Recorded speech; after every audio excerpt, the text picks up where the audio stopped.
All right, y'all, let's talk about the real Avon Barksdale. Now, I know before I even complete this video that a lot of you are going to say that I'm wrong and that the real Avon was based on Melvin Williams. You are wrong. When David Simon, the creator of The Wire, wanted Will Harris to come in and get the feel for Baltimore and get the feel for the character, he had him follow around and talk and interview Avon Barksdale. The guy's name is Avon Barksdale. Don't believe me? Take a look right there. Avon Barksdale and Will Harris. I will say Melvin did give some insight to the drug game in Baltimore, but more so Melvin was like a plug. He was the guy that was supplying the local crews. He was more so plugged in with the mafia than the day-to-day dealings in Baltimore City. Melvin does play the deacon, the preacher in The Wire, and did give some things like skipping over numbers on the telephone. That's what Melvin and his crew used to do. So he did give some insight into the series. I don't want to limit what he did bring to the show and what they did take from his life. But for the majority of this, you'll see when I talk about people, you'll see that this is about Nathan Avon Bodie Barksdale. He was born in Lexington Terrace in 1961. His mother did name him Avon after the cosmetic brand, and he didn't like that name, so instead he chose to go by Bodie, who was another character on The Wire. Over Avon's life, he is claimed to have been shot over 20 times. And one time he was shot in the head in the hospital while recovering from a shooting. And this is all true. Like, this guy really just had that type of life. Like, Avon lived a life.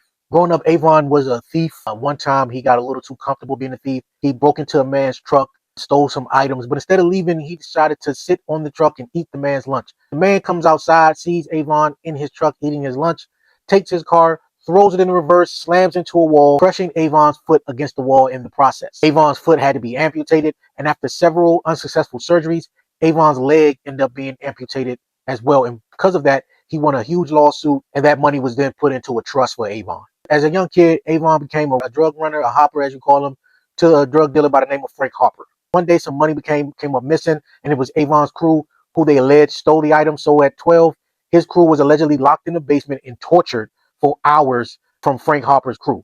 They was alleged to have been beaten with bats, had dogs sicked on them, and being bit by Rottweilers as a form of punishment.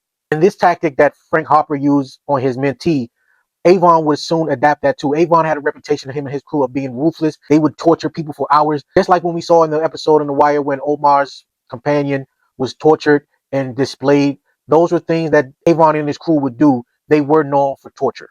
Just like in the show, Avon, the younger self, was a boxer. He tried to use that to ground him and to keep him out of trouble. But ultimately, they said he was good. He could have been a good boxer, but ultimately he chose the street life instead. Now, throughout some time, after Avon stopped working for Harper, a beef ensued and killings were being done on both sides. Ultimately, Avon would be arrested for the murder of Harper, but would get off because the jury couldn't believe someone with one leg and in a wheelchair be capable of doing such a heinous crime. Barksdale was shot several times outside of a store for retaliation. He refused to testify against the people that did it. Instead, he attacked the shooter with a metal cane. Now, again, speaking to how Avon's crew would torture people, they used things like pliers. They took electric drills and drilled into the people, cigarette burns, anything they can do to inflict pain and send a message. In 1985, Avon was sentenced to 15 years in prison after being convicted of torturing 3 people inside of an apartment building for retaliation for a murder of a retired drug dealer named Joe Johnson, better known to the people as Proposition Joe. Just like in the show, Avon does have a loyal lieutenant.